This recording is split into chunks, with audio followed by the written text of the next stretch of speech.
Teman-teman dimanapun Anda berada, kita kembali berjumpa dengan Dr. Amir Hamzah. Kali ini kita akan konsul sekitar tenggorokan. Kita akan mengetahui bagaimana apa saja penyakit yang bisa menyerang tenggorokan, bagaimana diagnosanya dan bagaimana cara terapinya sehingga penyakit tenggorokan ini dapat kita hindari. Kalau dok, Alhamdulillah baik Pak. dok, kita ingin konsul sekitar penyakit tenggorokan. Nah, mungkin dokter bisa memberikan penjelasan apa itu secara anatomi, mana batasan-batasan yang dikatakan tenggorokan. Secara anatomi kalau bahasa awam itu kan Ya. tenggorok. Tenggorokan. Namun secara anatomi tenggorokan itu dibagi atas faring dan laring. Ya, Faring itu ya, dari bagian belakang hidung, belakang mulut, ya, sampai kepada pita suara. ya, Laring dari mulai pita suara sampai batas atas trachea. Ya. Jadi memang banyak keluhan-keluhan seputar tenggorokan ini Ya. pada masyarakat kita, terutama pada masa pandemi COVID-19 ini. Ya. Nah, Memang penyebab paling umum yang kita ketahui tentang ada faringitis atau laringitis radang di daerah tenggorokan, itu penyebabnya paling banyak adalah virus dan bakteri. oh ini yang menyebabkan kita batuk-batuk ya. Iya, Apalagi dikait-kaitkan dengan COVID-19 sekarang ini ya. Iya, karena Banyak memang sekali. salah satu penyebabnya adalah virus. Ya. Ya, kita tahu COVID-19 itu virus. Ya. Jadi gejalanya tuh dari mulai yang awal sekali bisa hanya sekedar rasa tidak nyaman, kering, Ya. batuk, gatal ya, Ya. sampai dengan nyeri menelan Mhm. itu umum lumrah terjadi. Namun pada masa pandemi itu banyak dikaitkan sama praktisi kesehatan dengan adanya gejala awal COVID-19. Padahal ini belum tentu dok. Belum tentu. Belum tentu. Belum tentu. Orang sakit tenggorokan, batuk belum tentu karena Belum COVID. tentu, karena banyak jenis. Tapi bisa virus. saja karena Bisa. ya. Hmm. Ya.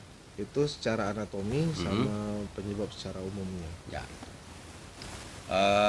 Terus dok, kan dokter itu sering melakukan operasi ya, kerongkongan. Nah ini khusus penyakit-penyakit yang bersifat apa dok? Kalau tindakan operasi itu lebih kepada penyakit-penyakit seperti pada anak paling sering itu tonsilitis ya, atau Ya. amandel. Ya. Ya, amandel itu kita lakukan operasi jika memang sering berulang ya, pada anak dan ukurannya dia sudah sangat besar sehingga dapat mengganggu jalur nafas apalagi pada saat tidur, sehingga bisa juga mengganggu konsentrasi saat belajar ya. Infeksi berulangnya juga bisa menyebabkan komplikasi ke ginjal dan ke jantung. Ya, ya. Jadi yang paling sering Ya. tindakan itu adalah tonsil itu. Yang kemudian ada juga daerah pita suara ya, dengan suara-suara serak biasanya adanya tumbuh, kalau kata orang awam itu daging tumbuh. Ya. Daging tumbuh pada daerah pita suara yang belum tentu ganas ya. Ada juga yang jinak. Nah itu juga kita lakukan operasi, kita lakukan konfirmasi dengan bagian patologi anatomi, Ya. apakah hasilnya ganas atau jinak. Kalau dia jinak selesai sampai di situ. Namun kalau dia ganas ada tindak lanjutnya Oh iya. berupa kemo atau radiasi. Secara medis ya. Dok, kan kita kan kalau kita lagi batuk-batuk atau flu atau lainnya, lidah kita itu sering putih dan tebal, apalagi kebanyakan ngerokok. Ini apa ini dok kira-kira menyebabkan dia putih? Ya, kalau lidah kotor ya, lidah kotor itu banyak penyebabnya. Tapi Ya. namun yang paling umum adalah jamur biasanya. Oh jamur. Jamur pada lidah itu karena memang higiennya buruk, kebersihan daerah rongga mulutnya itu sangat buruk sehingga bisa timbul jamur di situ. Ada juga yang seolah-olah seperti adanya Ya. seperti adanya jamur namun bukan. Itu biasanya bisa diakibatkan kekurangan dari vitamin C Ya. ya, vitamin C, atau bisa juga kekurangan zat besi juga bisa terjadi hal itu. Atau penyakit komplikasi dari penyakit lain seperti tipes, tipoid. Oh itu. Itu memang tidak ada kaitannya dengan tenggorokan, namun karena dia satu jalur pencernaan Ya. dari mulai lambung, usus, esofagus sampai ke lidah itu kan satu jalur.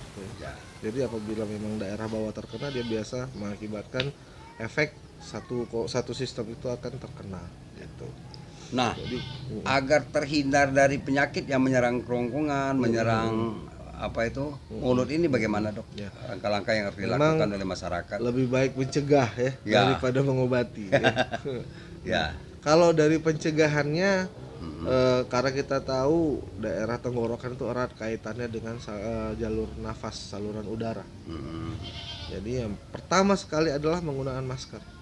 Ya kita Oh, sekarang ya. menggunakan masker yang berbeda-beda penggunaannya. Untuk seperti contohnya pekerja pabrik, pekerja pabrik itu Bangunan. beda maskernya, bangunan beda maskernya. Oh ini langsung mengedukasi masyarakat ya? Iya Ya, sekalian, terus, jadi ya penggunaan masker. Yang kedua, memang virus atau bakteri itu rentan menyerang pada orang-orang dengan sistem imun yang kurang baik. Ya. Jadi kita juga harus mengkonsumsi gizi yang cukup, olahraga, berjemur, kena vitamin D, D3 ya. Nah kemudian kita juga bisa menjaga kesehatan mulut ya, dengan cara kumur. Banyak kan alat cairan kumur yang beredar di masyarakat, contoh seperti betadine, Jadi itu ya, lakukan pencegahan ya. Iya, dan menghindari tadi asap rokok. Oh itu ya. Kalau memang dia perokok, ya orang perokok itu pastilah kalau kita tanya pasti dalam setahun sering dia, aduh nggak nyaman nih bangun tidur nih, nggak enak nih gini, pasti ya. Dada panas. Iya. Ya. Nah itu tuh juga satu lagi ya, adanya sakit lambung. Itu bisa asam lambungnya bisa naik sampai dengan tenggorokan. Betul. Nah itu juga salah satu penyebab rasa tidak nyaman selain bakteri atau virus yang tadi kita sebutkan. Ya. Nah untuk pengobatannya pada masyarakat ya, pada masyarakat luas yang paling umum ya seperti itu, kita bisa kumur dengan air garam. Air garam itu juga baik ya. Pada saat apabila terjadi rasa nggak nyaman atau mulut tebal keras gitu. Bisa juga kita kalau mengkonsumsi obat-obat seperti paracetamol boleh untuk mengurangi rasa tidak nyamannya. Sembari kita harus juga kontrol ke dokter, apalagi masa pandemi seperti ini kita nggak tahu penyebabnya apa. Iya, supaya bisa mendiagnosanya ya. Iya, tetap harus kita konsulkan ke dokter karena kita harus melakukan pemeriksaan lebih lanjut. Oke, kemudian menjaga higien mulut tadi jangan lupa ya, walaupun kita sudah rasa nggak nyaman tadi kata dokter pencegahan dengan menjaga higien mulut pada saat kita terkena radang tenggorokan itu juga suatu terapi. Jadi apa itu sering-seringlah berobat sebelum jatuh sakit. Iya betul. Kita ini kan biasanya dok sudah sakit sudah parah baru konsul ke dokter. Iya karena tindakan-tindakan itu akan jauh lebih respon pada saat kita itu mencegah mencegah. Fisik masih kuat. Iya betul. Makasih dok. Iya. Demikian teman-teman semua dimanapun Anda berada, foto kita dengan Dokter Ahmad Hamzah khusus untuk penyakit yang menyerang tenggorokan. Mudah-mudahan apa yang disampaikan oleh Dokter Ahmad Hamzah ini akan dapat mengedukasi masyarakat sehingga kita dapat terus-menerus menjaga kesehatan. Tidak harus karena COVID, pakailah selalu masker dimanapun Anda berada. Sampai jumpa lagi. Assalamualaikum warahmatullahi wabarakatuh.